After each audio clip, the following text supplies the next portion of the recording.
ঘরে ছিল ডিম আর আলু, তাই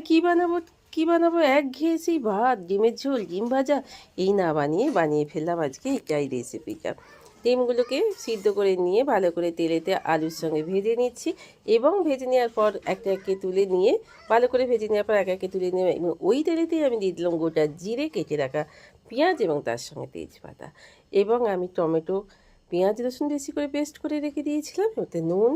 কাশ্মীরি লঙ্কার গুঁড়ো আর তার সঙ্গে দিয়ে দিলাম স্বাদ অনুযায়ী হলুদ এবং চিনি। সেটাকে দিয়ে ভালো করে মশলা দিয়ে কষিয়ে নিয়ে হ্যাঁ, তার সঙ্গে দিয়ে দিলাম গোটা গরম মশলা এবং কিছু গোটা আপনার কী বলে এগুলোকে, গোলমরিচ তো দিয়ে দিলাম। দিয়ে ভালো করে কষিয়ে নিয়ে এবং ভাতগুলোকে দিয়ে ভেজে নিলাম আর দিয়ে দিলাম 3 রকমের সস, টমেটো সস আর সোয়া সস আর চিলি সস দিয়ে ভাতগুলোকে ভালো করে ভেজে রেডি হয়ে গেল।